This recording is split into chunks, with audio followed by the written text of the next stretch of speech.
Hello, everyone, and welcome to the Lizard Brains podcast. I'm your host, DJ Allison Drini. I'm joined by my co-host, Tom O'Gorman. Tom, how's it going? Good. How are you? I'm doing okay. We're starting the show a little late because our cat Wednesday was limping, and she cried about it. If she just limped, I think we would have just observed her, but then she cried about it and then ran downstairs and hid in the basement, which better safe than sorry. We went to the vet. So we were at the vet for a very long time. Christine's still there. I got an Uber home. Uh, Jeez. and so she's just kind of hanging out in the emergency room. The problem is all these really sick pets, and I totally agree with what they're doing. It's like, no, look at my cat who's still breathing and just like looking out the window and like purring every once in a while. Um, like, yeah, take care No, of look, all. she's limping, like She's limping. They're waving like, her yeah, arm. yeah. So it's out of an Is- abundance of caution that she's limping, but the fact that she went downstairs and tried to hide is why we took her to the vet, because that's generally what cats do when they're like really not feeling well. Is they're like, actually, I kind of want to just die alone. So yeah. so hopefully I get a good update while we're recording the Actually, show. do you want to know why they actually do that? Oh, ooh, yeah. Tom's becoming a little animal expert over here. What's up? I'm an animal expert. First of all, that sounds like youngest behavior. It limped and it cried. As an oldest, that sounds like youngest behavior. The cat does that because it considers you part of its pack, and it doesn't want to attract other predators to you by being dead and being prey. So it goes away. So it's somewhere else that it doesn't draw predators to you. So Wednesday recognized that she was injured and was like, "Nope, I need to get away from these people that I care about." Well, I don't know about injured. I know when they're about to pass, they usually get really warm with you, and then right towards the end they disappear. Mm, And that's when they're trying to like make sure that they don't create problems for you. okay. Well, From back on the Serengeti. hopefully this podcast doesn't turn into DJ loses another cat. So I hope not. Yeah, yeah, I knock on hope wood. not. Like that would be God. The house would like right now because we had 2 years ago we had three cats and now we're down to one cat. So if all of a sudden in just like a blink of an eye we're down to zero cats and like the house feels a little bit more empty every single time we lose one. This would feel pretty empty. But we've talked about when we do eventually say goodbye to Wednesday, is we're gonna try to find a bonded pair of two cats. So they'll actually like Oh yeah. kind of like each other and keep each other company and stuff like that. Because none of these cats that we had, none of them really liked each other. So it was kind of like a little bit of a they all like carved out territory in the house for themselves. Maybe I will find you your next bonded pair at the shelter. Ooh, maybe. How's the shelter thing going, Tom? Are you let loose yet? Are you walking dogs? What's the onboarding process? I'm officially trained for 6 hours of classroom sessions, and now I have to go through 4 sessions of shelter training. Okay, wow, this is Guys, are they guys, paying they you? don't take no, they don't mess around with these animals though. I'm like, sometimes they treating all these animals better than I got trained for anything else I've ever done in my life, including babysitting, including driving a car. I Like was all gonna say, can you imagine if it was this intense to just take your car on a racetrack? I, okay, maybe not that. I wish it was that intense to have to get a license in a way. But I finished my last session yesterday, so if you remember, if you're a listener of the podcast, I had a goal to volunteer with animals, and I had to get the research by the next week, and I did, and now I'm all trained up, and I'm very proud of myself. So I have to get scheduled. I think next week we go through like 2 hours of cat training and 2 hours of dog training. Okay. But it's still like, okay, I was a little bit of a Karen because at the end of the session they gave us a sheet of paper that let us kind of uh, review the training process, Oh, was it and I like kind anonymous? of let them know, huh? Was it anonymous? It was anonymous, yes. Okay. The good part is also she hasn't even met any of us yet. This is how like impersonal it's been. So we haven't seen the shelter yet. We haven't seen any animals yet. But we haven't met her one on one yet. So I think it's part of like the filtering out process to make sure they're not training people who are like flakes. Yeah. Um, but I was kind of like, it would have been better to have a little bit of like a syllabus going in of like what to expect before we just like launch in, and then like I felt like you wasted a lot of time going over details. Not wasted, but you spent a lot of time going over details for a building we haven't even seen yet, you know? Yeah, It's so, like like, how are you supposed to conceptualize anything that they're saying? Like, there doesn't exist a place in your brain for that information to, like, hang out. yeah, and I think what I'm realizing is I've become quite the snob for communication between, like, hosting events and coaching drivers. Yeah. Like, my job in a way has been communications and let alone marketing myself, I guess, for the last 15 years, and now I'm, like, pretty sensitive if someone else can't have get it figured out. I'm like, "I figured it out. I have to host corporate events on a whim in high school. Come on." Like, on a whim, it's just like all of a sudden, "Oh, Tom, you're presenting." Kinda, well, not high school. It was at the kart track. I was hosting corporate groups, and I had to just talk to them in front of a crowd. I was so scared. Oh my god, I was so scared. I don't think you ever really got to meet Scott, shy of public speaking Tom. No. No, you always beast moded it by the time I, was meeting you and observing you. Observing me. That was my, yeah, I guess that was my crash course before I really got to, like, track night, was was giving, like was hosting 2-hour corporate events at this kart track, I would making sure say everyone else had fun. I would say the podcast has made me much better at, like, presenting and speaking in front of, like, a group of people. Because when I am in front of that group of people, I just pretend I'm just on the podcast. Okay, I like that. Sometimes I just reach for the Carlton button and I'm like, "Ah, crap, I don't have my soundboard." And then I have to resort to, like, imagining everyone being naked in the crowd. But before that, everything's great. I like thinking, like, right before you press the Carlton button, you're like, "Oh, cringe idea," and then you, like, hit the button. It's like a cringe button. I go for an air horn button and I don't have it. Oh Yeah. man. But okay, I cool. actually So hold on. So what how many people started in this, like, I wanna help the animals, like, classroom sessions, and then how many people finished? Like, what do you think the percentage of finishing was? I think she said there were 42 in the first one. There were probably still 30 people there yesterday. It wasn't Okay. like a noticeable drop off. Yeah, wow, that's actually that's really solid. I that warms my heart a little bit how many people wanna help, animals just, have a second chance at, family and stuff. Mhm. Yeah, and it's, like I said, I'm sure they do a lot of it to weed out the people. So you have to do 6 hours a quarter, 24 hours a year of total volunteering. So it's basically 2 hours a month. I'm sure that's when they really weed people out is like their first year of being eligible and they basically stop showing up.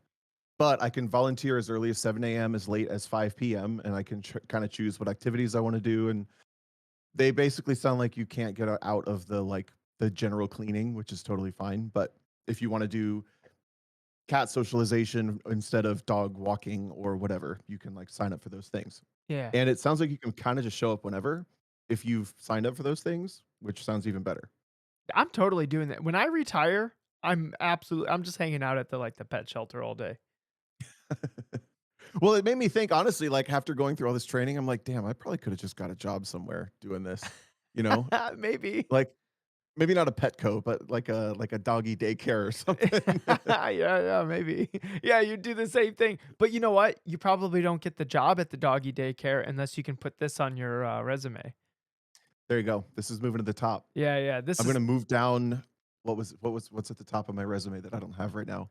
Probably Honda factory driver. I'm gonna move that down. yeah. Well, then you can Pause training. yeah, and then, look, Tom, it starts here, and the next thing you know, you got doggy daycare, Tom's doggy daycare on the side of a GT3 car, and it's, funding your IMSA drives. With animal paw prints up at the side. I'm like, "Caesar Milan? Hell yeah." I Doesn't Caesar Milan do that? who's You don't know who Caesar that is? Milan? No, I don't know who that is. He's like the dog whisperer. Oh, I know, Jackson Galaxy from Cats. That's like the cat one of those. This is like a superhero. Jackson Galaxy? I know, it's such a ridiculous name. That'd be a good race car driver name. That would be. Dang. I wonder if So this weekend, when I was at Hallett, I was doing commentary for SCCA, and there's a driver that I've never got to commentate for, I don't think, because he's in H production, and I've almost never gotten that class when I commentate the runoffs. But this guy's name is Angus Chrome. ooh, And That's I was like, I finally got to commentate his name. I'm like, that's the name. That's the race car driver name of the century. yeah, Angus Chrome. Are you kidding me? that's a pretty good race car driver name. Guess what Angus Chrome drives? I kind of gave you a hint because I said the class. Ooh, H production. I don't know SCCA road Chat, racing guess classes guess that what well. Angus Chrome drives? I'm gonna guess like a old British like roadster looking thing. What Okay. not a are they called midgets? What are those things called? Sprites? No, you don't say anything. Oh, I'm No, not supposed to say that. yeah. Yeah, no, no, no. So he drives a like an 80s GTI. Oh, Who'd have thunk? yeah. Okay. Does it have a chrome bumper at least? It might. I don't actually didn't pay I feel attention. like you have to lean into that, right? Hey, if this comes back to Angus Chrome, hi Angus Chrome. We haven't met in person, but Huge I could fan. give the best race car driver name. Yeah. Well, that's That's up there fun. with like Dick Trickle. What's another good race car driver Chase name? Elliott. That's a pretty good one. Yeah. Rick Cohn. Ooh, We've Rick gone over Cohn's a Rick good Cohn one. already. Yeah, Rick Cohn's a good one. We've brought that name up on the podcast before. Yeah. Chat, what's some other good race car driver names? Give us some one. Real or fake. And you can't Anyway, say so you can't say DJ or Tom. That's ineligible. I think we both have pretty good race car driver names. I actually so when I first moved to Ohio, I was like everyone in Michigan called me DJ, but when I first moved to Ohio, I'm like I'm going to be an adult. I'm going by David, which is my first name. And then when I was like, actually, I think I want to try to be a race car driver. That's when I started going by DJ again because I thought that made a better race car driver name. Really? Yep. I like that. Yeah. So there was for a No, I very think short other stint, I was David. So like Christine's family, and everyone she worked with at the bakery, they call me David because that's how she knew me, Oh yeah, because I went to the game night with her friends and you once, and they all and called you me were David. David for the night, and that was a little jarring. Yeah. It was jarring for Christine when she would come to racing stuff, and everyone just called me DJ because in her brain I'm David. Did she ever ask what the J was, and you had to admit it's not even your middle name? Does it matter if it's my middle name? I feel like most J, like AJ, JJ, DJ, CJ, it's like it can either be your middle name or Junior, and mine's Junior. Yep, I agree. Tom I think you're the O'Gorman's first person I've ever met to go like that, though. mm, interesting. Tom O'Gorman's a good race car driver name too. It's the O'Gorman. That's a good race car driver name. I have a good distribution of vowels and consonants. Yeah. You know what my name I'm a was Gorman. going to be up until the moment I was born? Giovanni. That that is a hell of a race car That's a driver race name. car driver name. I should be going by that. Giovanni Alessandrini. You'd have to ride motorcycles, I think, or Definitely. race open wheel cars. Ooh. Ooh, definitely open wheel cars. And I'm the last of the late breakers. Yeah. Uh, What? Wait, where does that come from? What do you what? Why? I don't know. It's just I feel like you know what? If I made a Smurf on iRacing and my name was Giovanni Alessandrini, I feel like the only way I ever pass anybody is by dive bombing them. There's no other way. This could be like your family crest motto. Like, so the O'Gorman's one is the first to the battlefield, the last to surrender. And we like kind of pivoted it to the first of the party, last to leave. Yeah. That's like the O'Gorman motto. That could be the Giovanni Alessandrini motto is the last of Last the late Ooh, I breakers. like it. It has a little like brake pedal is like its freaking family shield. Dude, family or like racer crest, that'd be so cool. That would be I want cool. one. Ah, we need to This get kind of ties into we need to get Jay um DeVries to make those for us because he totally we will. do. Yeah. This kind of ties into the conversation about like lawful and chaotic and stuff we were talking about. Can we go into that for a second? Yeah. Guys, we're kind of hanging out today. Um, so if you've never seen this, there are these nine. It's an alignment. Oh, It's an alignment grid or alignment chart. thank you. The 9 moral alignments. And let me pull it up so I don't get mistaken. But there's a neutral category that you can be, and then there's a lawful and a chaotic, which basically means do you follow the law or do you follow your own code? And then there's good and bad. So like lawful evil, or let's say like good and evil. A chaotic good person, they make good decisions, but they're making it based on their own kind of interpretation of the moral code slash the rules slash whatever. And Ito Waxman accused me of being a chaotic good driver, specifically on the street, which means I don't obey all the rules, but I obey all the rules in their root of intention to drive the way I want to drive. Is On the that fair to street? say? No, on the s driving on the street, Tom O'Gorman is chaotic evil. I'm not chaotic evil, Yeah, you are. cruel with no regard to others. Yep, Chaotic good is values absolutely. freedom and Can you doesn't like when imagine authority intervenes. can you imagine all these spooked old ladies, that are, like, hogging the left lane as Tom, like, passes them on the shoulder or whatever craziness you're I would doing? never. Nuh-uh. You've never seen me drive. I've never passed anybody on the shoulder or anything like that. Not on purpose. But I will run a red light when no one's around. See, chaotic good. That's evil. No, I'm just kidding. So I want to know what's your driving moral alignment? So, oh, my driving moral alignment? Yeah, what kind of driver are you? Uh, well, okay. Driver or competitor? Because like, if it has to go by the rules of, like, the class, I would put myself in, like, the lawful, like, category, because Okay. I don't want there to be any doubt or indication at any point when I'm competing, like, the legality of, like, what I'm doing. So there's lawful good, which you would respect authority and help others. There's neutral, which means you have high values for order and tradition. Or there's evil, which means you use the system to others' advantage. Which one of the lawful people are you? Well, so me and Christine were having a conversation about this the other day, and these alignment Oh, really? charts, yeah. So these, because we were trying to figure out which one I was, and we ended up at, like, as a person, I was chaotic good, but it depends on what alignment chart you're looking at, because the one that Ito was looking at, I would say I was true neutral. So because that true neutral, it basically said, like, will achieve goals no matter what. So, like, if I had to do something that's, like, not lawful to achieve a goal of mine, then I think I would, right? If I had to do something, like, slightly sinister to achieve a goal that was important to me, I think I would, right? But Oh, really? Okay. but just by the definition of, like, what that alignment chart was, like, I think, I don't know. Oh, I see. You're taking the one he sent pretty literally. Okay. Yeah, Yeah, exactly. yeah. But I I think think if in you, the like, general tone, you're like a lawful neutral, or like I think you're lawful good. You like respect authority and you like to help no, others. And I don't, because I think it depends on what context though. So, like, I don't know if you can, like, pull this, like, as a driver, I would say I'm probably like, chaotic neutral is like, a like, once the car's on the track, I think I'm chaotic neutral.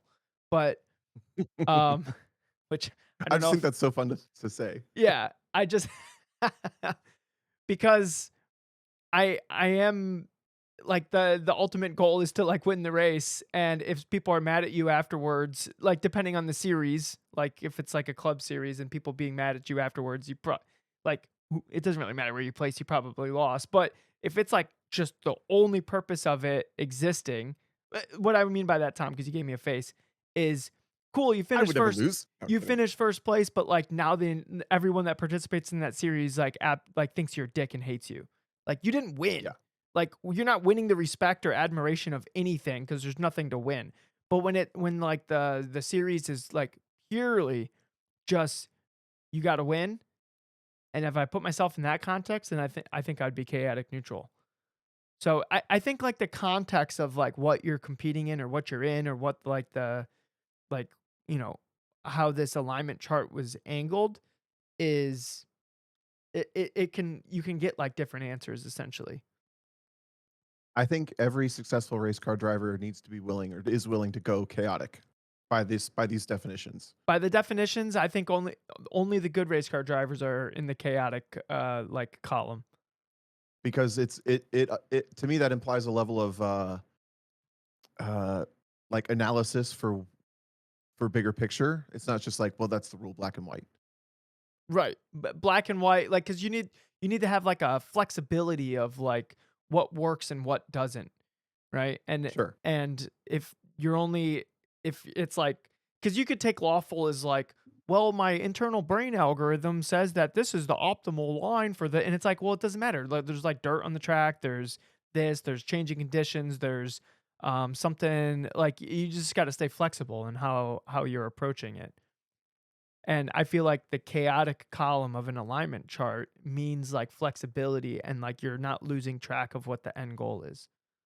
Yeah. All right. So if you're a timid driver, if you're dealing with a timid driver, tell them to get a little more chaotic. Maybe. I don't know. Uh, your crash car is not on us. No. Well, it's their crash car. You ever look at it with like in regards to like different characters in like TV shows or movies or it's kind of fun. A little bit. It is. So, If none of that made sense to you, Google uh, 9 moral alignments, or don't if you don't find it interesting. DJ, how was your weekend? it was good. I got to drive a new car on a racetrack. It's the car that we're Oh, driving one lap. It's Dave Marcus's Supra. And I could see why I see so many of those on a racetrack. They're like really good. They're super easy to drive. They make power everywhere. Really didn't matter when I shifted.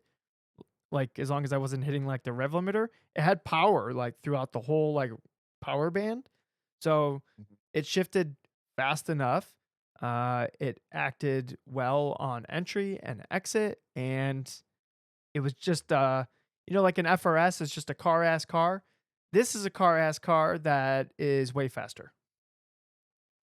So I would agree with that. I see why I see so many of those cars at the racetrack.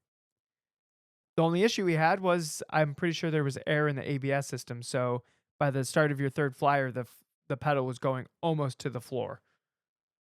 Oh, yikes. So That's not good. yeah, and turn one at Grattan, we were going 146 before hitting the brakes. Mhm. So it going to the floor when you're going 146, we still had brakes, but like barely. That was a little not great. Do you know if that car's brake by wire or if it's I think it's all manual and still a stuff like that. hydraulic system? It got Okay. a little bit better when we bled the Hydraulic, right? when we yeah, when we bled the brakes, but it still just never felt good. It didn't feel good just like driving around in like paddock. So Yeah. so pretty sure there's air in the ABS, but we didn't have anything that would modulate it. Uh, and we weren't quick enough because I know you can like bleed an ABS system if you go out there and like trigger the ABS a bunch and then like roll in and then immediately bleed the brakes. Uh, but like there's just no way that we're gonna be able to do that. So we got an appointment on Friday morning at a Toyota dealership, and they're just gonna make sure it's good for us Nice. because I really don't want Wait, Peter. Friday morning is like the day of the event. Yeah, I know.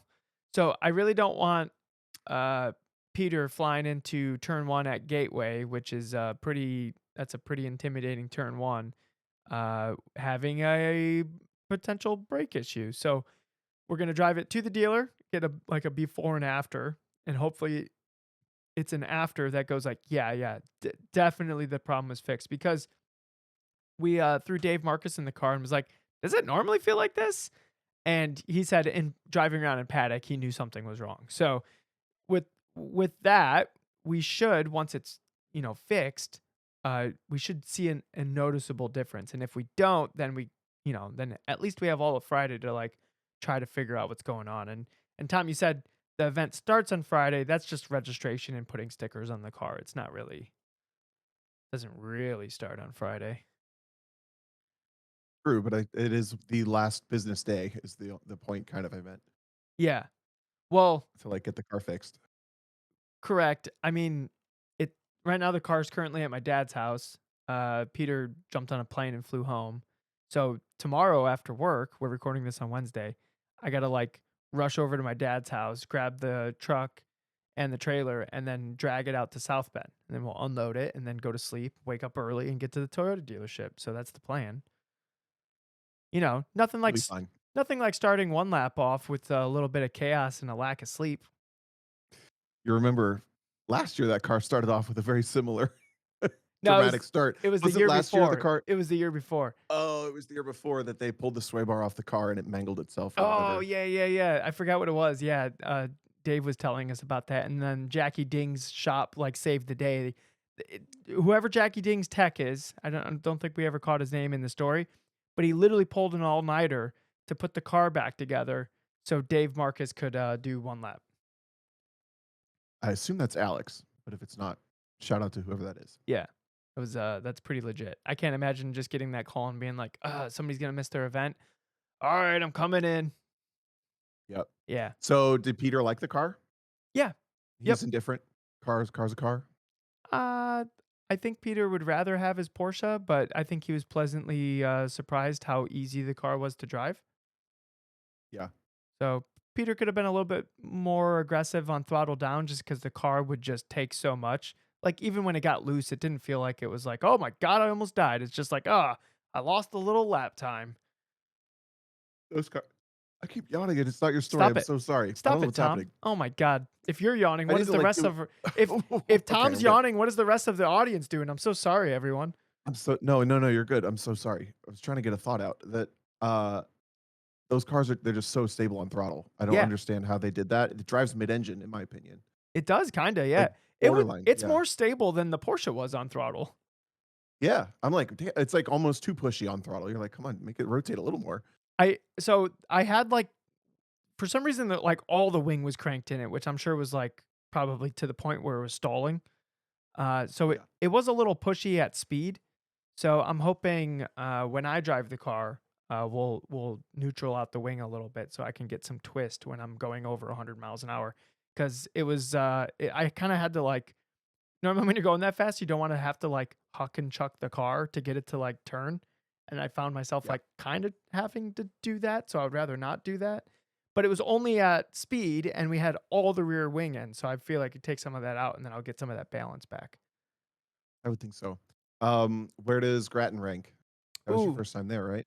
yeah, it is a pretty fun lapping track. I would say, like, it's, like, similar to Putnam, where it's like I was just thinking that. Okay, yeah, yeah, perfect. where it's like it's fun to do some laps on it. The only thing that Putnam would have above it is that Putnam's surface is way better. Grattan has a very interesting surface where it's really smooth and super noisy. I don't if anybody watched the video from it, it just sounds when you get to that really smooth, like black sealer tarmac, it's like the noisiest ever, and the car really doesn't like slip angle on that surface for some reason. The tire would just kinda chatter and, like, skip across it if you started to get some slip on it, which was very weird. It didn't act like that on any of the other pavement, but that pavement, it was very like, there was no aggregate to it, so I'm sure it's gonna be if we see that track in the wet, that's gonna be, like, actual death, that surface because it was so smooth. Um, Huh. like, it was like, it looked like hardwood. It was, like, that smooth. But luckily, it's so much elevation that it's probably never going on a level surface. It's always running either up or down or on camber or, off camber or whatever. Yeah, but I'm just thinking, like, if you think about, like, where the sealer was put down at Mid-Ohio, and that was Yeah, always, yeah. like, super slippery, this looks kind of the same thing. I'm gonna go out there with a scooter and, like, do some, sneaker kicking on the surface to, like, really get a feel for what its traction is in the wet, if it rains. Uh, but it looked like it would be treacherous. Like, if I was walking that track in the wet and I saw how smooth that was, I'd be like, we're gonna try that on the outlap, but I'm gonna try very softly because I don't wanna like, throw the car into the mud on the outlap, that'd be embarrassing. That would be, yeah. We'd never let you live it down, No, I would but never we hear wouldn't that judge of you it. either. Remember, last year, one lap when I, almost forgot to do my, when I almost forgot to pit in and I drove through the grass so I wouldn't have to do a lap of shame? Yes, now I do. Because I was concentrating so much because it was my first time at that racetrack, so I was concentrating so much like, on my in lap, I was still learning for the next session, and then I was Mhm. still learning, and I was going to the last corner to learn some more, and I'm like, "Whoa, whoa, I actually gotta pit in," and I just through the dirt. The, uh, the year before that, even more embarrassingly, I at Road Atlanta in the wet, I sent the GT3 off through the gravel trap at 10A Ooh, because I came over like, the grip felt really good in the wet, so I was, like, getting really confident. I go down the back straight, full throttle, I come up over the bank or the crest at turn 9, I brake at the billboard, actually, I broke before the billboard. The one on your right that's, like, way before the markers? yeah, like halfway down the Nothing, hill, right? Well, no, not halfway, like, right at the top, like, just before the billboard is where It's I after the broke. corner though. It is. Okay. But that would normally in a GT3 Porsche be like that would be yesterday. So I kinda thought it'd be fine. All ABS, no stopping, straight through the gravel on my warm-up lap of the session. So then I'm all in my head and frantic, and I did pretty poor, but at least you didn't do that. Yeah, at least I didn't do Avoid that doing that. yet. Yet. Maybe don't manifest that, knock on wood. Knock on wood. Okay, hold on. But Well, that was only Friday, yeah, right? yep. And then went on a big hike on Saturday. And then on Sunday I went to the first Steel Cities autocross event. I got second in PAX, Tom. I'm all washed. I'm telling you, Shoot, to who? To what? Chris Yoder, GST, which was STH, they made that PAX even softer, Tom, Oh my god, than that's a it was joke. last year. Sorry, That's a joke. sorry to all the GST drivers, but like that is some pillowy soft Paxson. But That makes me wanna run that at nationals. Get my oh, guitar. absolutely, yeah. That's guitar. That has guitar written all over it, Tom. So I was happy with my drive though. It's a little unfair because I've been driving so much, and then like the rest of the region, like that's a lot of people's like first time driving for the year. So I'm sure they'll catch up and stuff like that. But I was pretty happy with my run. I did have some little mistakes here and there, but overall, the car was acting a little weird. It's getting more inside wheel spin than I remember, but maybe I'm more sensitive to it. Maybe it's always been doing that, and I'm just like a little bit more tuned in than I normally am. So, not sure. You're you were driving Peter's D Street car? Yeah, I remember like Alex Peel's doing that, but Peters wasn't doing that. But this last time, like it would be hooked up. I'd be in a corner, and it would just the inside rear would just like randomly kick up, and next thing you know, I'm chasing the car everywhere. If you watch my video, which is in the Discord and like the run vids or whatever that channel is called, you'll see it. There's like a long right hander. It's the first time you're like a 180 right-hander in the middle of the course, and everything's great, and next thing you know, the car, like, kicks, and I'm, like, chasing it everywhere, and I'm not modulating the throttle anywhere. All that RPM, like, chaos you hear is the inside wheel spinning and spinning again and not spinning, and I just have it, like, pegged to the floor, and I'm, like, trying to steer out of it. So, Do you think is there any data proving yet that you need to keep an eye on, like, fluid age or differential age or anything like that? I actually did bring that up to Peter today, so I was like, maybe we should Interesting. change that because the transmission's feeling a little rough too, and that it didn't used to feel like that. So it's like maybe it's time to like kind of change out these fluids because I don't know. I don't know if it has a effect on like the slippage or whatever. But if we can control anything in that regard, then like we should definitely control that because that's some low hanging fruit on the car right now is that inside wheel Oh, yeah. spin. I know that's big for certain cars, but I don't know if it's for I don't know any modern cars that have that yet. I don't even know what kind of diff is in the back of a. Is it? It's not. Is it a torsion? Is it a clutch? I think it's some kind of Torsen. We're gonna sound dumb if we're wrong. Yeah, this Uh-oh. is Carlton. Yeah. Oh, we got it right. Paul said or Raul said Torsen. uh okay. And he must be right. He has one. I don't so Raul, not to Both of us brag, have one. but I don't need the data log the inside wheel spin. I know there's inside wheel spin. I can hear it. Is it coming from the left cheek or the right cheek is the more bigger question. But I don't need to know how much Raul because he says you need to figure out how much. I don't need to know how much. I just know it's too much. I wouldn't think a diff is too expensive. Apparently the transmissions in those cars are like $400. I don't know how. I hopefully the diffs aren't too Well, the expensive. old ones. Yeah. Well, yeah, Peter got a transmission for like 200 bucks. I don't think that the diffs are that expensive. You probably yeah, Raul said they're around 300 bucks. So I but Yeah, it's not like we blew up the diff. Like the car only has 20,000 miles on it. So, it's pretty hard miles though. not really. Most of them were commuter miles. The only time the car autocross was last year. Every weekend. Yeah, come on. That's nothing. you know, Every weekend with 2 drivers who are both very fast and not easy on the car in any way, shape, the or form. the FRS that I bought from Peter has 96,000 track and autocross miles on it, and it's still fine, even though it's on its second diff. Oh. Well, I would imagine that if the first gens had diff issues, no. I would imagine if these ones had it, then the first ones would too, and I've never heard that before, so Exactly. Yeah. I don't know. It's probably just the Worth fluid. looking at. I don't know. We'll see it. We're not car people. We just throw throw money and fluid at it, and it will figure itself out. Yeah.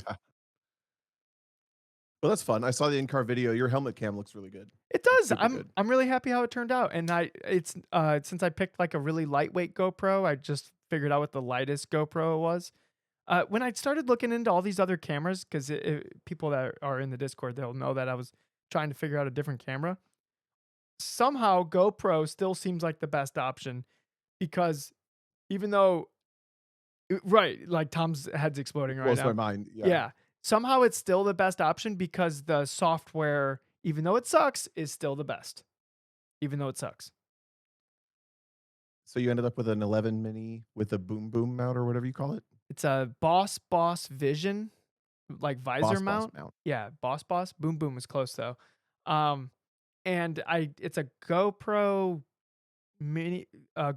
Hero Mini 4K is what it was called. It's like it's the Okay. smallest, lightest one I could find. So it's like the battery's like integrated into it, and it weighs like half as much as the other GoPros. Because what I really didn't want was for me to like feel it as I was driving, and I don't really feel this as I'm driving. Now it does kind of sit my vision a little bit if I'm like looking at it, but the moment I'm like looking at the road, then it's good. Yeah. Or like How can you? Dang guys, Tom just went cross-eyed up. Can you? you didn't know? Oh my god, that I'll Tom's have like to a go back and chameleon over here. I'll have to go back and watch what that looks like. I don't even know what that looks like. Yeah, no, you Oh don't know god. because you're busy being a chameleon. We figured out what kind of lizard Tom is. Yeah. Is I it a change colors depending on where I am. is it a That's chameleon a where little their too real. eyes go in every which direction? Yeah. Yeah, it is. Okay. Yeah. Yep. Yep. That's Tom. So, uh and then you went to Hallett to commentate, right? Did you have to be I did. there? It actually ended up being really good that I was there, yes. Okay. So I don't really know how they've been doing this. I think they've been adjusting it this year a little bit, but they essentially have a bunch of iPhones that they figured out how to set up on a streaming uh, app that they're all connected, and then that's what Driver's Eye Live tends to use to broadcast. And they have accounts for SCCA. They also do WRL, and they do Porsche Club, and they do something else. What a great idea. So the infrastructure is actually not as crazy as like what you'd see with Grid Life. It's obviously a lower quality, like there's no camera panning or anything.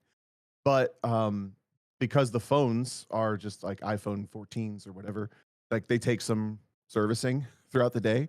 So Greg Ginsburg, who usually does commentary, was there, and then Brian Belansky, who usually does commentary, was at home.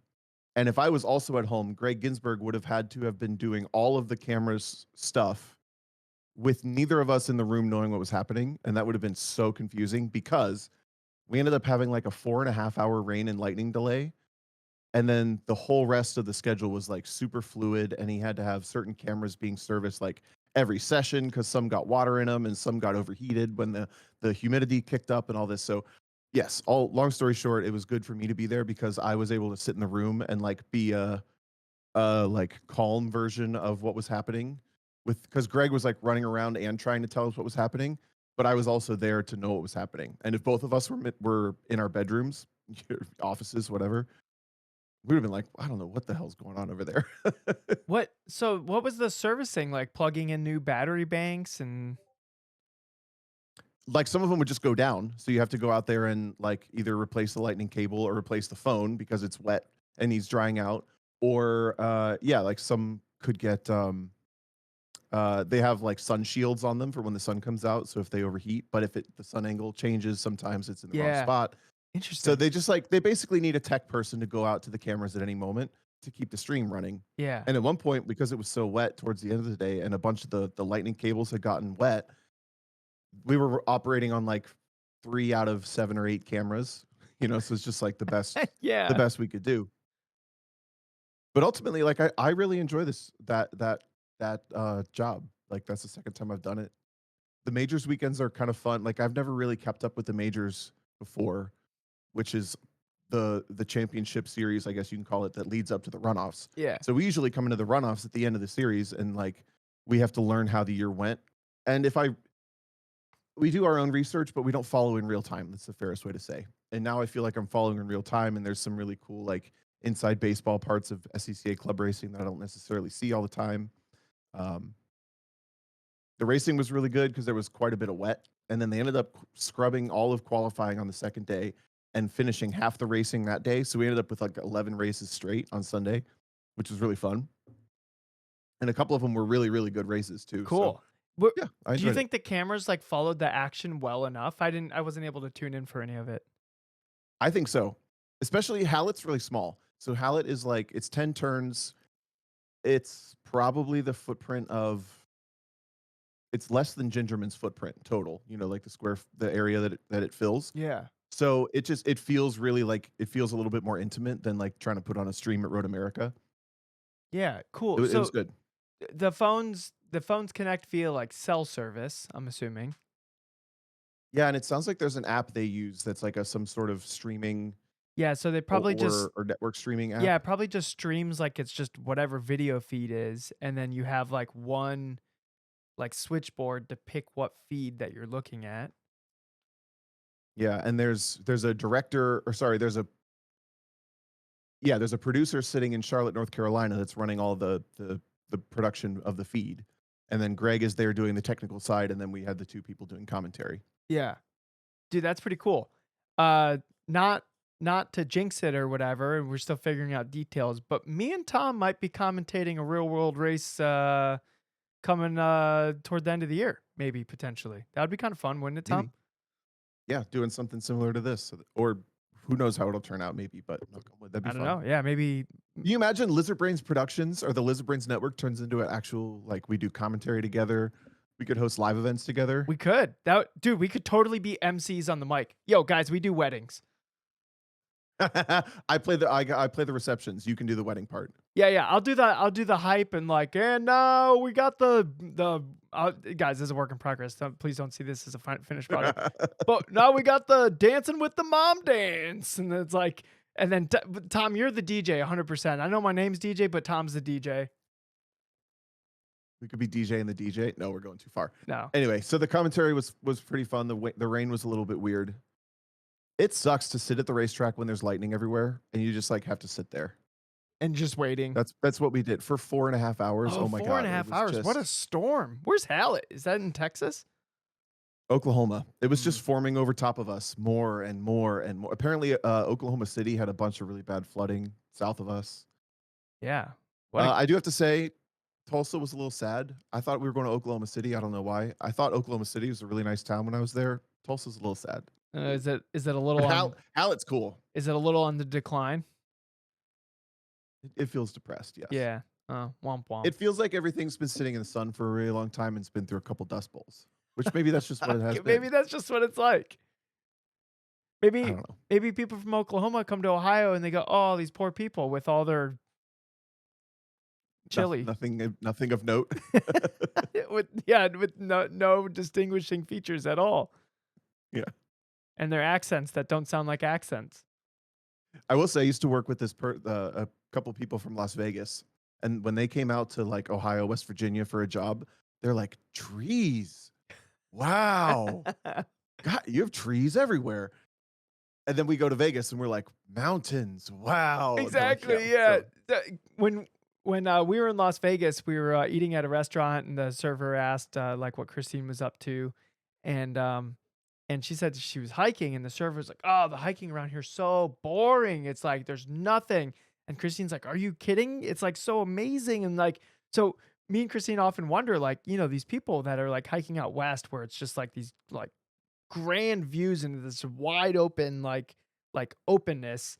If they came to Ohio and they're like walking through the woods, is like a forest like an amazing thing? And they're like, "Whoa, look at all these trees," and like yeah. because like when you're walking through the woods in Ohio, it's like it's kind of a little chaotic. Like there's like dead trees laying everywhere, and like sometimes it Mhm. falls over the path and you have to climb over the tree, and it's like that's just hiking in Ohio. When you go to other places, it's not necessarily like that. So, like, for it to be a new experience, it's probably amazing, but if, like, all you're used to is, like, what you hike around and then you go somewhere else, maybe it's amazing. So maybe the hiking in Cleveland is actually really awesome.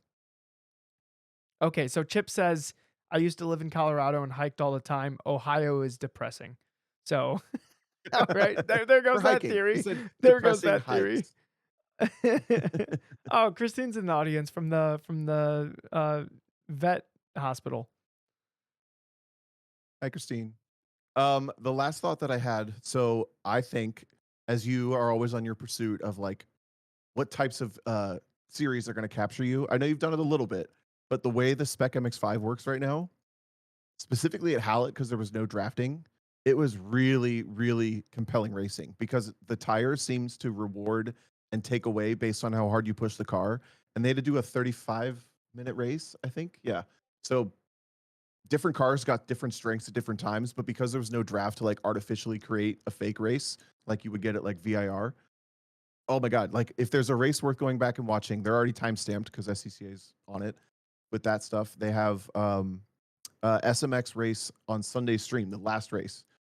It's really good, and I think you would really like that series for that. I think like The Spec the way the MX-5. cars look like they drive the Spec MX-5, but like the current iteration, I don't think they're quite the same as when you drove them 4 years ago or 5 years ago, right? I think they're basically I the think they're on same. like Penske's now. On Oh, well, no, they were on Penske's before. oh, they were. Yeah, I think it's basically the same. Are they on a different tire? Because it was on the, Toyos. No, still Toyo RR. The Toyo? Yeah, it's basically the same, probably. They got, like, the sealed, ECU with the engine with the, like, little cam in it. That I don't know. Probably. They, I like mean, maybe it's the same car you already drove, but they I was watching the race thinking this is DJ stuff. He would they love this. they coulda literally left the engine completely alone, and it wouldn't have changed the racing at all, but instead they made it like a $4,000 engine for some reason. I don't know why. Why did they do that? Why did they have to throw a So cam and stuff in it? Like, just leave it. There's a million of those engines out there. Just leave it stuck and then seal the ECU if you want. Like, what are we doing? spending money. Man, Anyway, that was the sometimes. last thing from the weekend. We had a couple questions. I'll tell you I what, know it's a if little a early, but series, if it blows up, like that Spec E36 series, I don't think there's enough of those cars like sitting around, but maybe I'm wrong. But that looks compelling because it's like the rules make a lot of sense. And I don't know the nitty gritty details of the rules, but that seems like a spec series made by people who always look at these other spec series and go, why? Why make us spend that money? Because it yeah, literally seems like the most basic of basic. I've talked to a couple of them from like the Mid Atlantic and Midwest. What do they call it? NASA Midwest, It's Great Lakes. Great Lakes. There it is. I've talked to a couple people from those regions, and they're pretty proud of that. That's what it's supposed to be. They're Yeah. like they're explicitly like ours is the cheap one. Spec E46 is the fancy one. If you want to spend dumb money, E46. If you want to spend easy money, Spec E36. Spec 3. I Spec think they call 3. I it think Spec they're a little 3, yeah. sensitive about that. But if I say the spec series with E36s, then more people Yeah, yeah. understand what I'm talking about.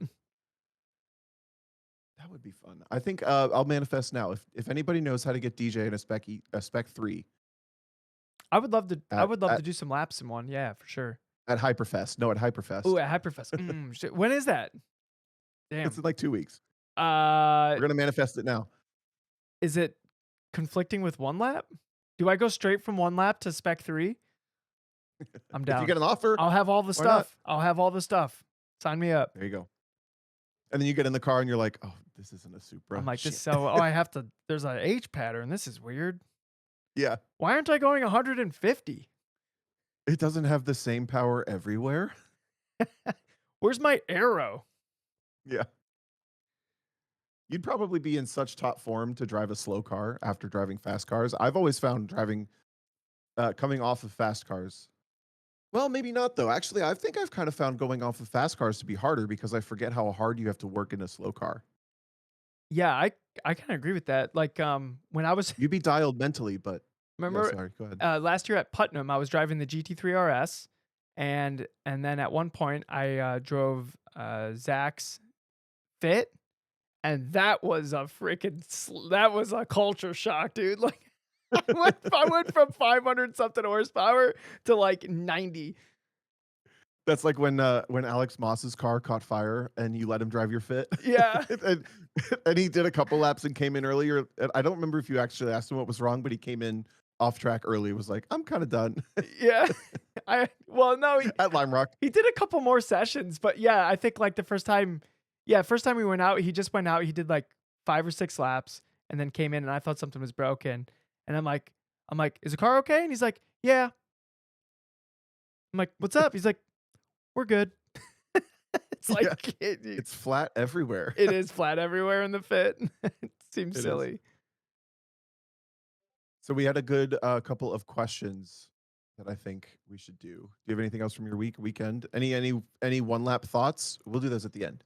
Let's do one lap thoughts at the end. Yeah. We got questions? Yes. Okay. Working on getting there. Oh, and emails. All right. This one's a bit of a doozy from our friend David. What is the right time to start playing with the adjustment knobs on your shocks? First time at a novice school, probably a bit early. Probably also shouldn't wait until you're in the trophies at Nats, right? That's his question. And I'm going to expand that out to other things too. But I think this is a hard line to draw, and I don't think we've talked about this before. When's the time to start tuning on your car and playing with shocks and other stuff? Ooh. I think you do it the whole time. What I Oh, what I why? Okay, so what I would avoid doing, I think you have to like be in the right like mental space.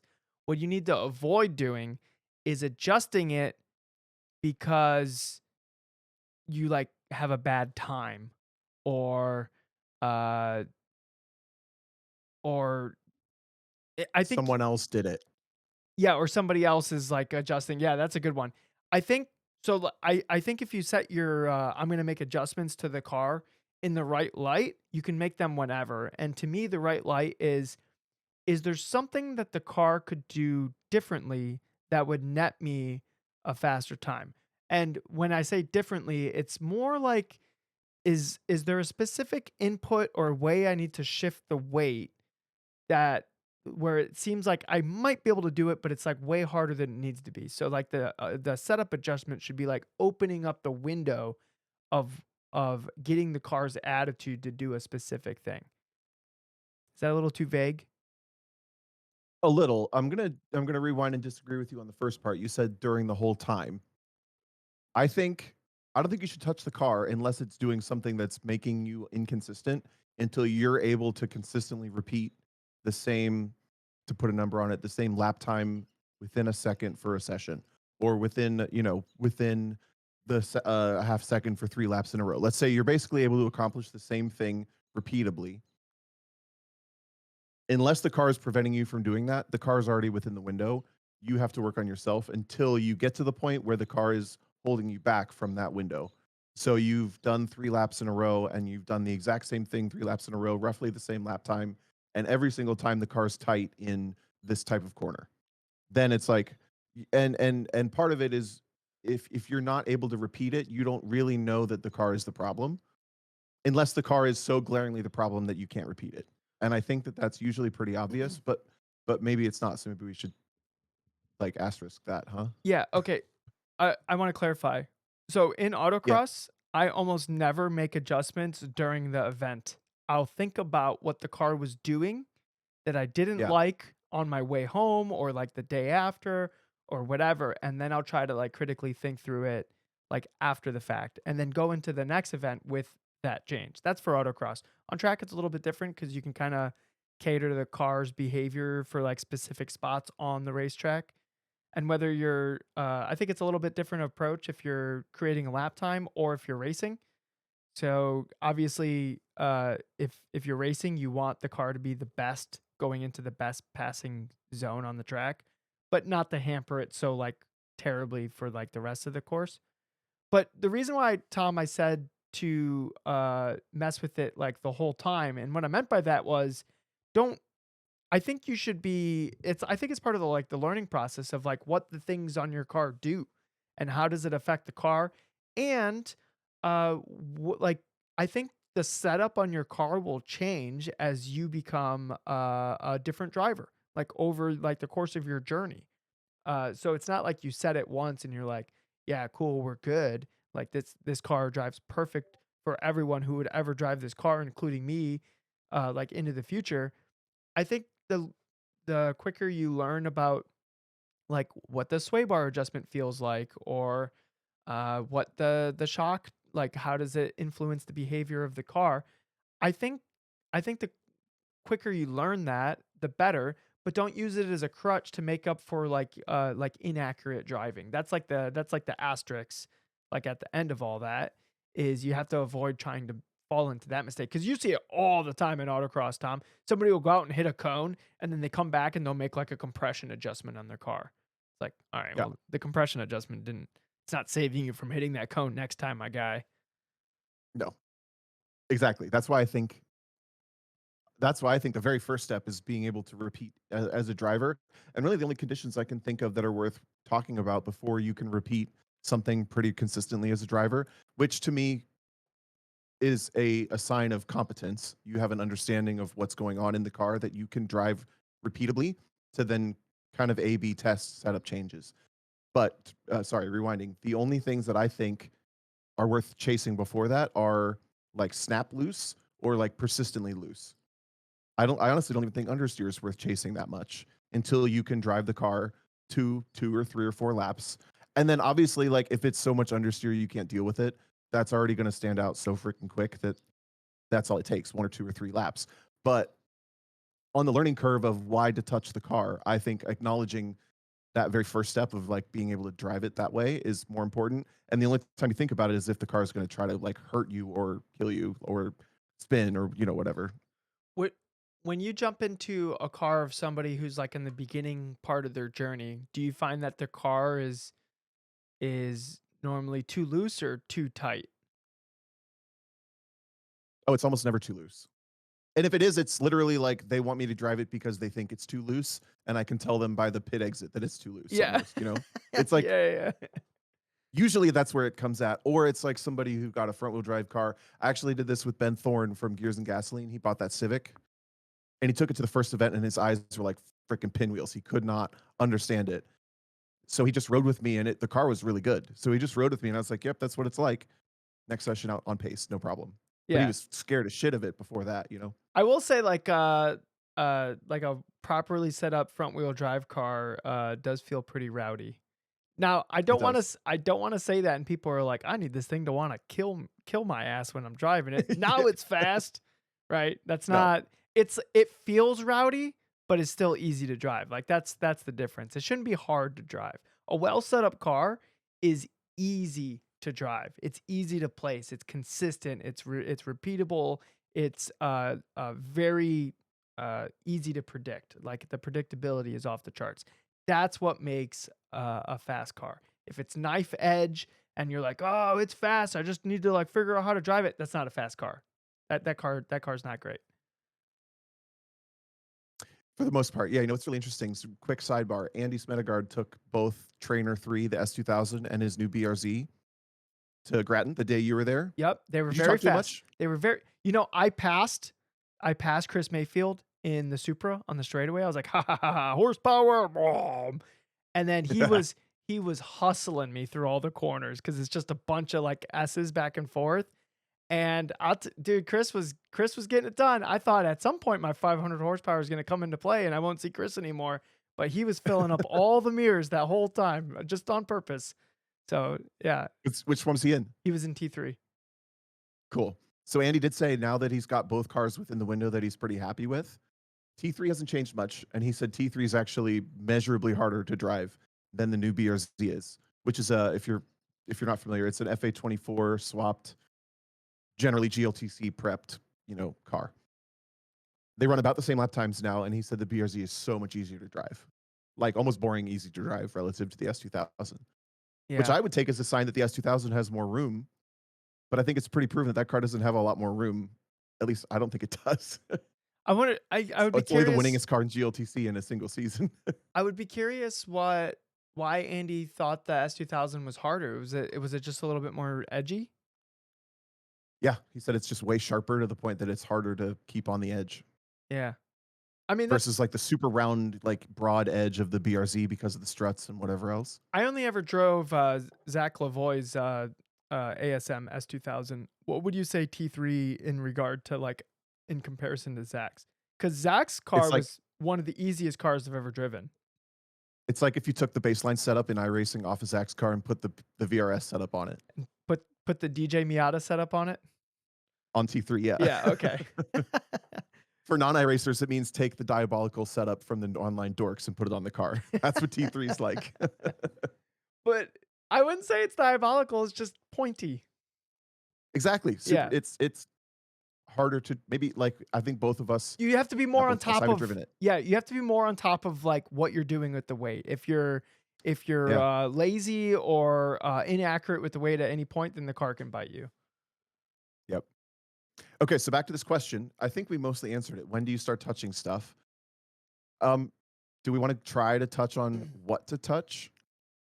Oh, that's a whole rabbit hole. I think, That's the like whole yeah. yeah, I think, like, newbie, like, I'm learning what things do on the car is, your Kona yellows, play around with those knobs. I think we're past that. I think we're kinda past that. What? Do people buy Coney Yellows? Yeah, people still buy Kona yellows for street class. We have Kona yellows on the D Street car. Oh, alright, forget I said that. Okay, Mr. I don't know what I was Autocross thinking. elitist over here. Um, Tom puts MCSs on his daily drivers. Anyways, um, uh, I think, I like if you're in street class, like playing with the Kona yellows in the sway bar, like play with it, see what it does, see what changes. Is there a specific, so like a lot of times you're adjusting the front sway bar to control inside wheel spin, or you can maybe mess with the shocks to control that. A lot of times in street class, you're like adjusting the setup to like fight one bad behavior of the car, and you're trying not to make it as a detriment to like other behaviors of the car. Because me and Peter, we could throw more front sway bar in the car and the inside wheel spin would disappear, but then it would be hard to like get the car to wrap and pivot around cones. Yeah. I would the only thing I'll add to that is if you're in doubt of how big a change to make the bigger one. Yes. Don't make quarter changes on like your Coney yellows, or don't make one click adjustment on whatever shocks or sway bar or whatever you have. Like make the big adjustments. And then when you go, oh, that's too much in the other way, then at least you know it's somewhere in between those two adjustments. If you're just like kind of inching up, a lot of times what happens is you go, oh, yep, I noticed the difference. Like that's good, and it could have been better. Yeah, do you think there's a I'm trying to think if there's a number of times per weekend that I would say just, like, stop touching the car. I know some people where I just wanna walk up and be like, "Stop touching the car." I think it depends on the type of event. I think It does. I think at It's kind autocross. of Go ahead. I don't I just trailed off, go ahead. Okay, I think in autocross, in like the 3-run format, you got what you got. Unless the car's like doing something very poorly, then you can make, and that those adjustments, especially if you're playing with it any chance you get, hopefully not in between runs, but like for instance, like a lot of autocross regions, you'll have like the morning and the afternoon runs. Make an adjustment in between the morning and afternoons, but I wouldn't make them like during the runs. I think that's a distraction.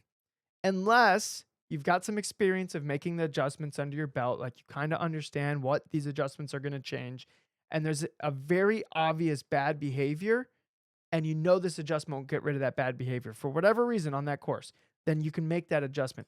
But I think you need the experience beforehand to understand what those adjustments are. Yeah.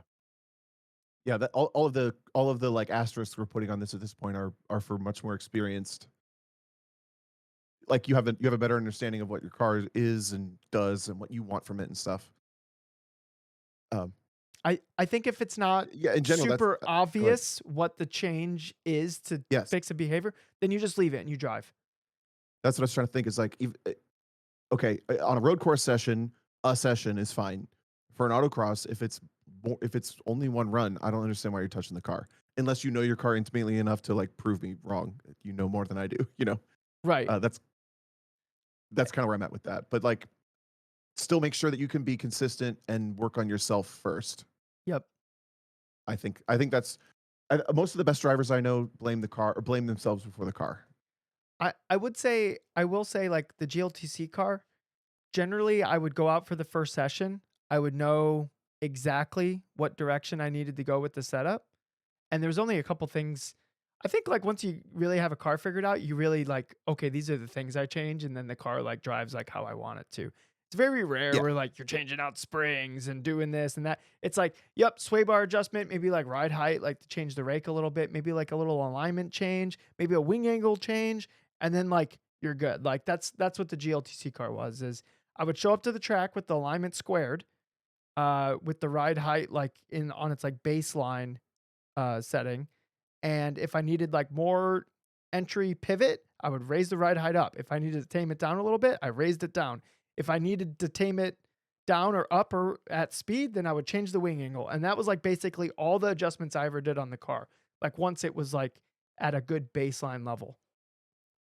Even the TCR cars, both Audi and the Honda, we had like 3 tools we would use out of the exponentially more that you get with a car like that. Yeah. I think most cars settle into like a 2 to 4 car or 2 to 4 adjustments. You have your one big tuning tool, maybe your other big tuning tool, and then like one nuanced one, and that's about it. Yeah, exactly. So if you feel like you're like doing an overhaul on your car in between sessions or runs or whatever, like you gotta narrow down what's going on because like Yeah. it shouldn't be that hard.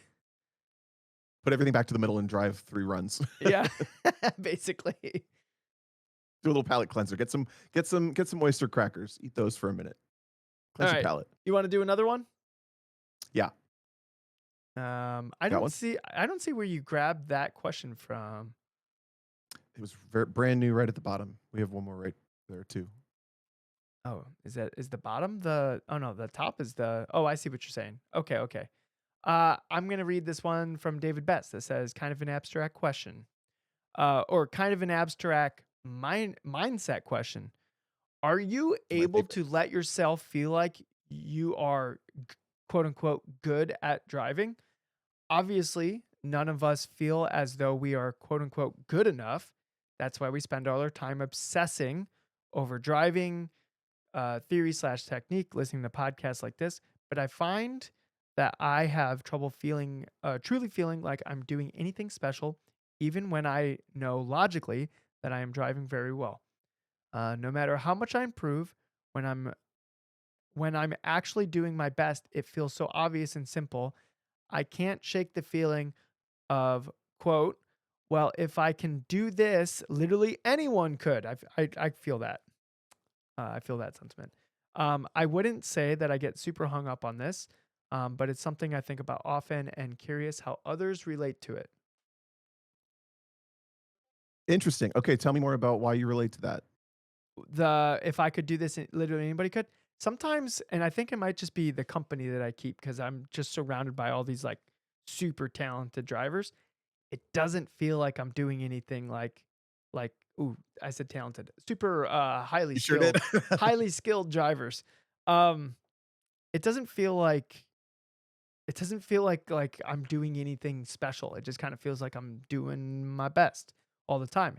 And I do think there's a level of that's what it should feel like. I don't think it should feel like we're doing anything special because I think the healthiest mindset to come at this from is we're all on our own journey and all we can do at any given moment is our best. And whatever your best is right now, just strive to do that. Do you want your best to be better? Then love the process, put in the work. Like I think that's probably the best mindset and approach to like follow this from. Um so I don't think like one thing I disagree with David's question here is none of us feel as though we're quote unquote good enough, and that's why we spend all our time obsessing over this thing.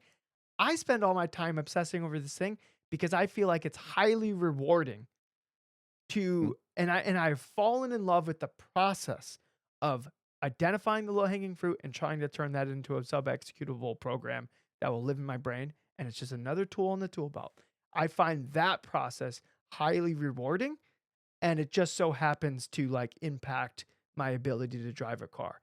the whatever my overall ability to drive the car is kind of irrelevant in this space. Like, it's a nice bonus when it's like, "Oh, I'm doing well and I'm getting recognition on the thing." But really it's recognition for all the hard work and the late hours and the early mornings, that I've put in, right? Like, that's the recognition that you get is recognizing the stuff that, the bottom of the iceberg, right?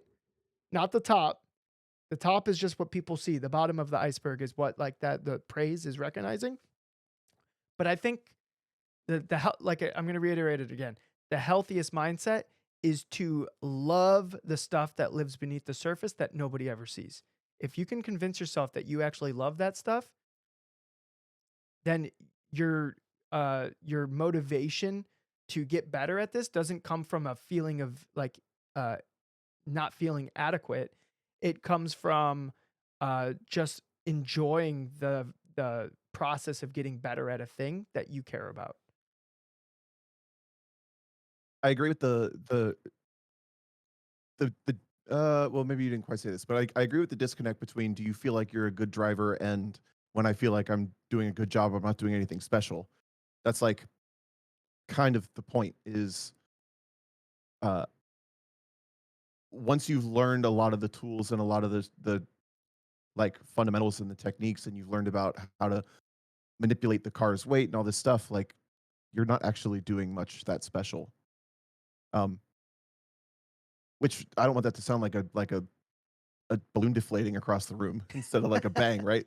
I But you don't get to a point where you're just like where there's like a big bang every time and you realize you're doing something special. Yeah, I don't It's think like even when you are doing something like quote unquote special, in when you're in the seat, it doesn't feel like, and I think this is like dramatized in like stories and depictions and like, Hollywood or whatever, where it's like the person doing the thing doesn't realize that it's a special moment because they're so enveloped in the task. right. And yeah, and they've been training so long at this task, then to actually perform at it, it just feels like it's like practice coming into fruition. It never it's gonna Mhm. feel special. I don't know if I've ever done an autocross run. Maybe at the end of it, I'll be like, "Oh, that was a special run." But never during it. If I ever thought that during it, the run like went to shit like immediately. I can have those thoughts, but they're always so subconscious that they're not related to the activity at the time, usually. Like it doesn't If there's a it never if comes there's a if it there's never comes into the it, forefront of thought. yeah, it's not like, "Oh, this is a particularly special," or like, "That was awesome. This is particularly awesome." Although separately, I do think the corner workers think I'm the best driver on track, which I admitted. Um, no, that's separate. I But I still here laugh at that because I I do know. think that. I do think that.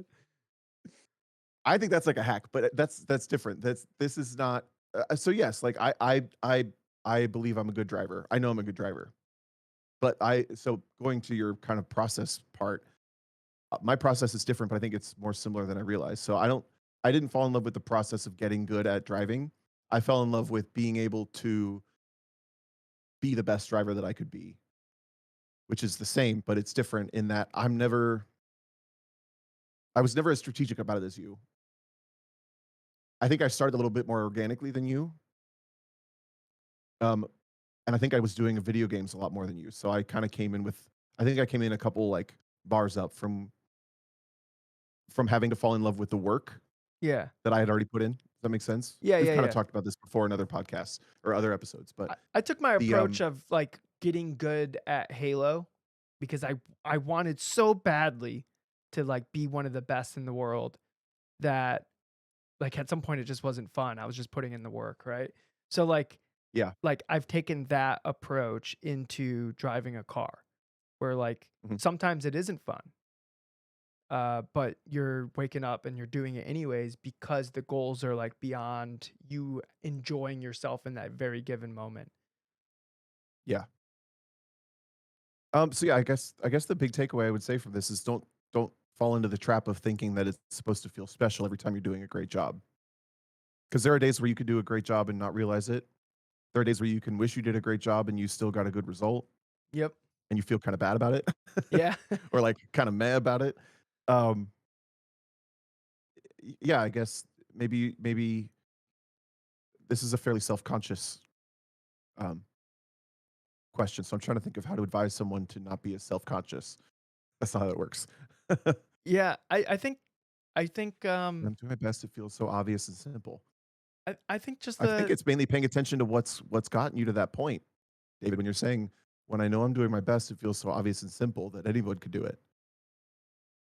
No, Sorry, I go ahead. That's I my feel thought. that though, like I said when I was reading the question, it feels like anybody can do this. Like, it's kinda hard to know, like, your own self-worth when it feels like it's like it doesn't it doesn't feel particularly hard, so it doesn't feel like it's anything, like, highly trained.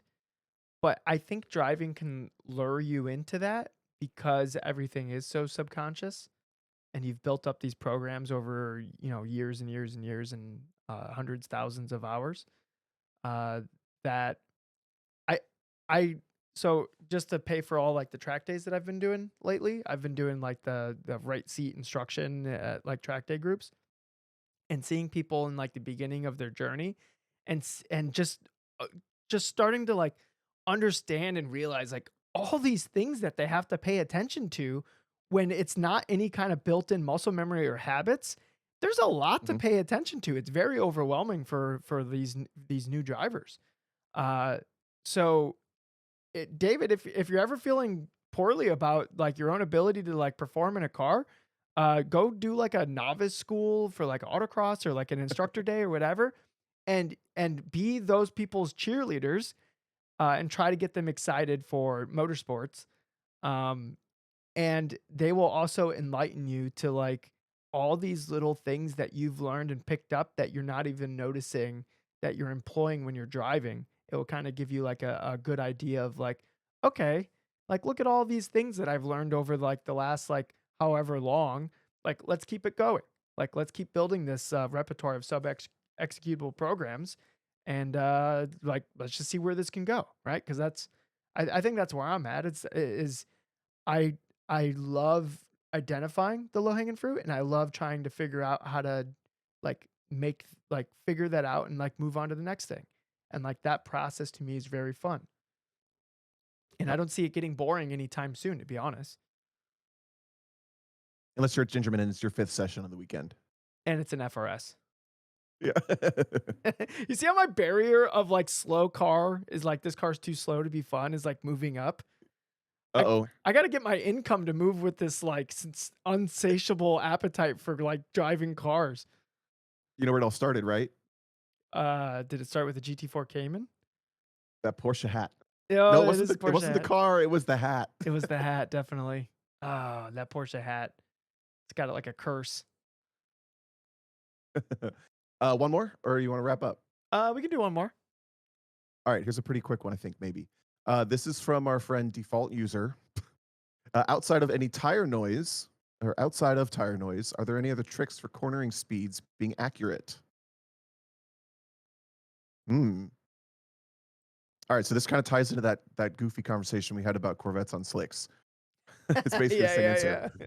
but it's uh, uh, okay, we gotta put it to the least amount of words possible, though. So, I've been playing around so, like, Go ahead. when I'm coaching, every single person I coach, I, like, switch up stuff just a little bit, like, maybe I'll, like, switch up exactly how I explain something, and I'll try to get, like, this, like, feedback of, like, "Ooh, did that stick better with the person or not?"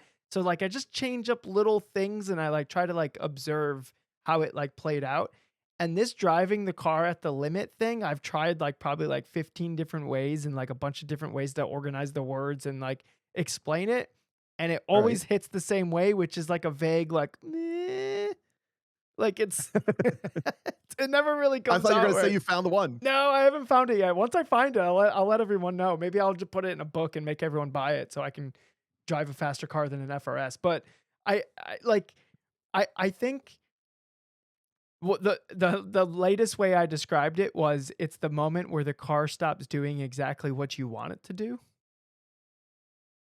Yeah, I mean, that's the true answer, but that I've realized I said that the other week too, and I was like, "Well, that's how simple it is," but that's way too high level for meaning way too vague for a person who needs an answer to that question. because they don't know what they want the car to do yet, you know? Okay, this is how you know when you're the right speed in the corner, is if you turn the wheel more, does the car turn anymore? I like that. That's the way to judge kind of a perfect apex Yeah, 90-degree mid-speed corner, no nuance, kind of like vacuum corner, right? yeah. I can simplify it past that vacuum corner maybe to like from the apex, you pick up the throttle and the momentum carries you to the limit of the track. Right, so I'll explain this coaching a bunch, where it's Yeah. you have to figure out what your angle at the apex is, where when you pick up throttle either at it or just before it, you end up at the edge of the racetrack because your angle at the apex is dictating like how far you track out, right? Because if you're really Yeah, like you front sided, then you're tracking out more. If you're really back sided, then you're tracking out less. right. So the car had no option but to go where it ended up because you put it. You set it up for going there, Yeah. but it like gets itself to the end of the corner. That's more how I drive than tire noise. Tire noise to me is how to describe or is more how I tune in on maybe setup stuff, maybe mistakes, or maybe like little ways to over maximize the tire. Like I can get away with little things. I don't really I don't know that maybe auditory is a little bit more subconscious for me, but I'm usually focused on maximizing the momentum of the arc that I'm trying to carry. But I that's think, probably a little too high level. yeah, I think so. I'm going to talk about the tire noise and I'm going to talk about another aspect to something that you brought up is the tire noise. I think is like it's like a check. It's like a bonus. Like it's like a little like report card and like how you did.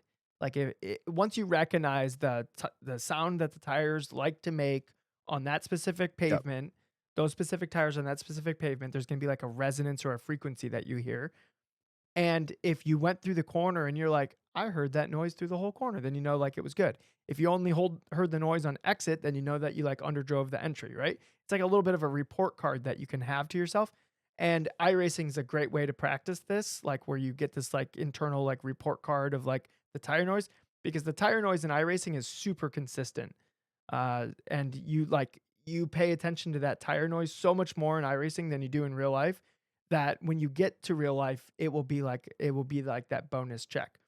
Now, Tom, the way you described like the basically the algorithm of like driving at the limit, entry to exit, entry to apex to exit on a corner, that's how it makes sense in my brain too. But in my experience, there's like all these little connect the dots of subconscious like programs that need to be formed for somebody to accurately execute on the ideas that we talked about. Yep.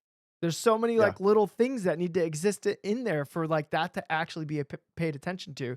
And if I could figure out like if what the names of those .exe files are that like live in that space, then I think we'd be onto something. But I haven't identified all the little nuances that need to exist in your driving and your knowledge in your brain to be able to just logarithmically go like, yeah, angle here or braking here means angle here means exit here. Like that's because that's how my brain drives. But you can't just explain that to somebody and they just go out and do it unless they have a bunch of Right.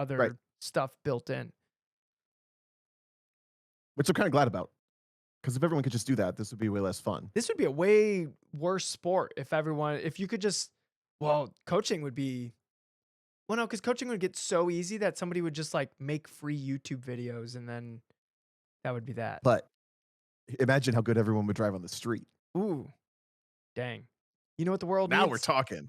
What? The world needs bias plies for all the cars.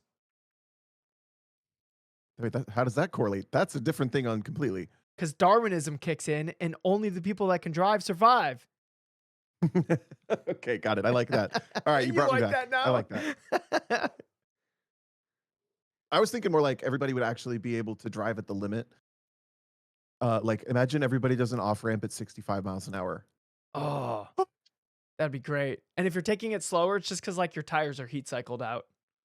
Yeah. That's it's more of a sign of your economic bracket than your driving Yeah, skill. exactly. Well, he must Everyone could drive the same. Ooh, let's imagine that, a world where everyone's like a slayer behind the wheel. think of okay, where there's got to be a point of diminishing returns where we start to go through so much equipment that it would become worse. it would be tire management. Like everyone would like go the optimal speed, but Uh-huh. have their equipment last as long as possible. I think the world would move so much faster.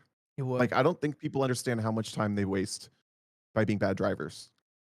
Well, I mean, the future is where we aren't driving ourselves and all the little pods that we're sitting in are communicating to each other and there's no traffic lights and there's just looks like just chaos, but it's like organized syncrasy.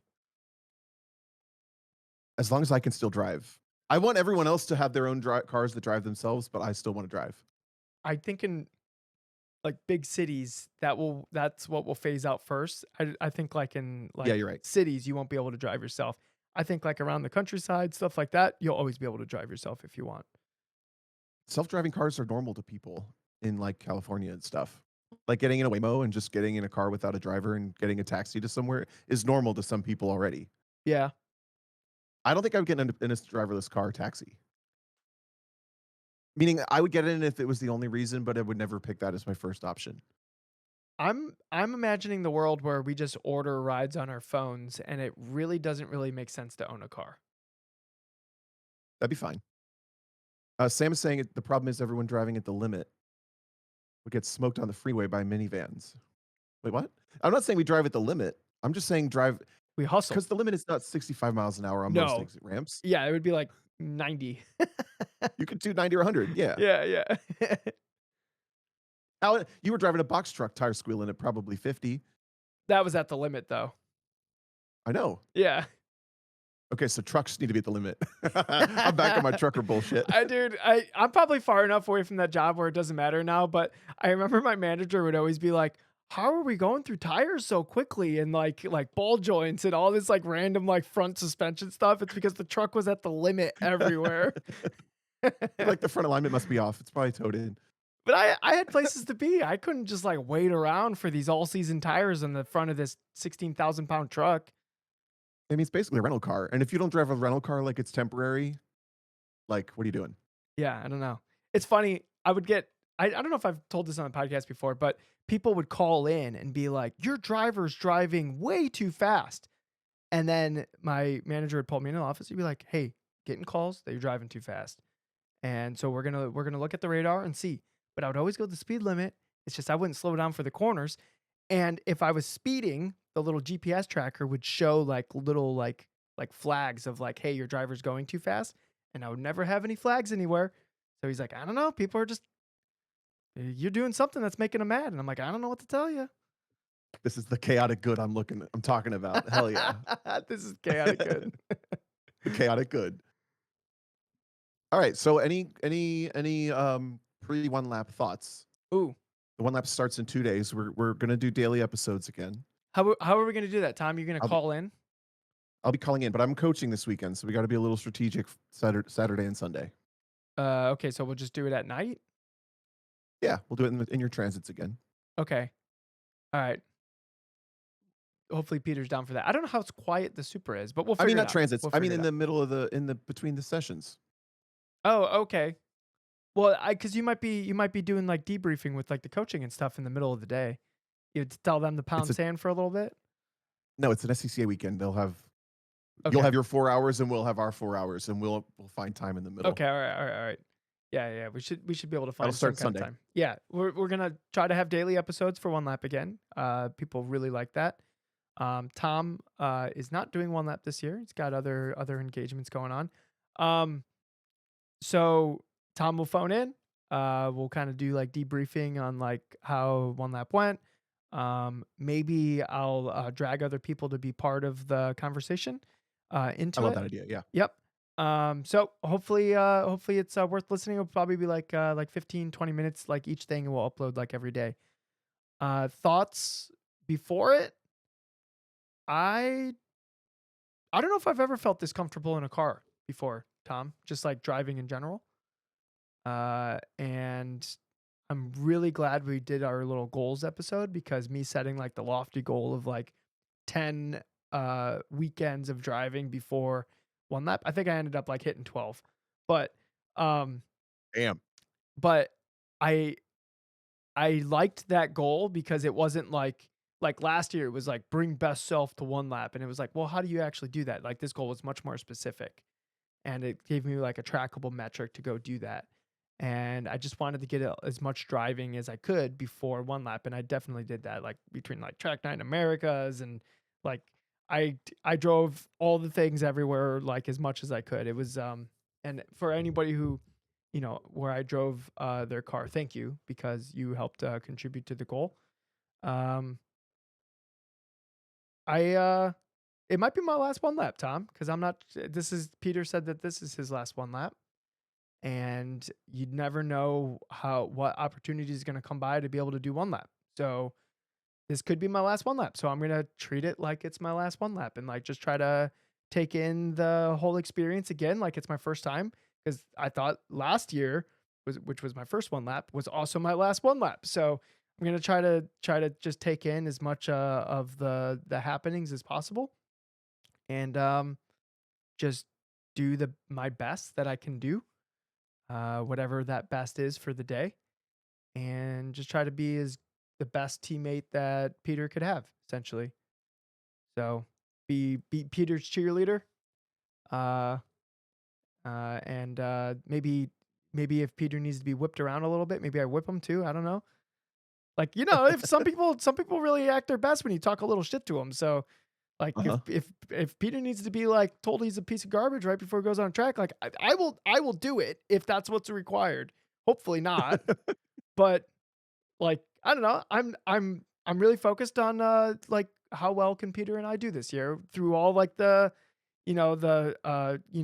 us having to change cars last second and whatever, and hopefully by the end of it we have like a cool storyline. Oh, Yeah. I'm also with the little helmet cam that I have. I'm gonna try to release videos of what my runs are every day. I don't know if I have like voice over it or whatever. I don't know what that time will look like, but I'm at least gonna like release the runs so people can follow along with it. And maybe like on my in lap, I'll give it like oh, I think I messed this up or did that, or ooh, I was really happy with how this went, or something like that. So there's going to be some way for people that follow the podcast to kind of follow along with exactly how it's going for my week, and you get to see like my vision of the thing essentially because the camera is basically mounted where my eyes are, so you get to see from the out lap to the in lap, like exactly what my competition looked like. All the Yep. mistakes, all the great stuff. You'll see it all. So DJ unfiltered. That'll be awesome. So I'm excited. That'll be cool. So let's see. Last year we did a sticker day and then We did every you day. guys do Grissom? You guys do Grissom autocross this year? Yes, And then that's all the first day is. that's the first day, and then we drive to St. Louis. St. Louis. Yeah, Okay. So yeah, the first daily episode will be out Saturday right. by the Maybe time in the evening I don't. when you get Yeah, into I don't. St. Louis. We'd probably have to record that like driving to St. Louis. That'd probably be the best time to record that. Uh, how long is it from Peru to St. Louis? I don't know. Can't be more than like 5, 6 hours. You'll be there by dinner so easily. Okay, if we're there by dinner, then we can record something quick. But if the car's kind of quiet, I don't know how quiet the car is like driving down the road. If the car's kind of Sure. quiet, like I'll bust that stuff out and we'll just record something driving down the road. Long story short, the first of 8 daily episodes will be out Saturday evening. Friday evening. Well, no, by Sunday. Friday evening. By Saturday. Yes, that's what I meant. Friday evening. Yeah, Friday. I got We're my gonna days wrong. record it and I'm gonna throw it on the computer and I'm gonna upload it. Like that's the plan. Meanwhile, I didn't plan anything. This was not supposed to be a travel weekend, but I ended up getting a call from a website that I've been on for years, and I've only ever been called once. It's called Track Record, and it's basically one of those like coaching hubs where you can find a coach and hire somebody. And they've only ever called me once before for a sub job. Um, and this guy called me again and said that there's somebody who's running the SCCA weekend this weekend at VIR that needs a coach that we'd like to plug you in with this person. And it sounds like I'm looking forward to it in that it sounds like it's a person that I'll mesh really well with. Cool. Um, I don't know exactly what her career is, but I know that he described her as wearing flowery hats, tattoos on both arms, all up and down. That's your She races a person. T4 FRS, and she's shy but loves it and is having the best time with it, and so I'm gonna go down there and try to have a good time with her and help her out a little bit. So I feel like I'm a little under threat because you might have a new best friend. Honestly, when he described her, I was like, "Christine? Am I coaching Is Christine?" Christine racing an FRS? Yeah. Yeah, that Anyway, so I'll did have a report about that this next but, Chris, yeah, I haven't done Christine posted in the chat, "I I wanna was be gonna her best friend." So, we'll see how that goes, but otherwise, yeah, I'll be looking forward to hearing about your week. yep, I'm, super excited about it, and I'm, pumped that you're going to VIR, Tom. This seems like I always drive my BRZ to VIR, like, if I'm driving somewhere. This is like it's the 5th time being to VIR. Yeah, you Be do, fun. how many miles are on the car by now? 36,000? Okay, wow, that's you've been driving. That's more than I wanted to put on it, but That's whatever. fine, drive it. It is what it is. Don't save it for the Yeah. next person. Also, I'm never gonna be upside down on it. I already only owe, like, 17 grand on it. Yeah, you could throw it into a tree and it would still be worth 17 grand. Yeah, I think I'll be fine. Yeah. Alright, cool. I'll talk to you in a couple days. Alright. Whoa, that episode was way longer than I anticipated it being. Is it full length? Yeah, it's a full length. It's a long boy. So, whatever, we gotta give people something to listen to while they drive up for, 1 lap. There you go. Alright.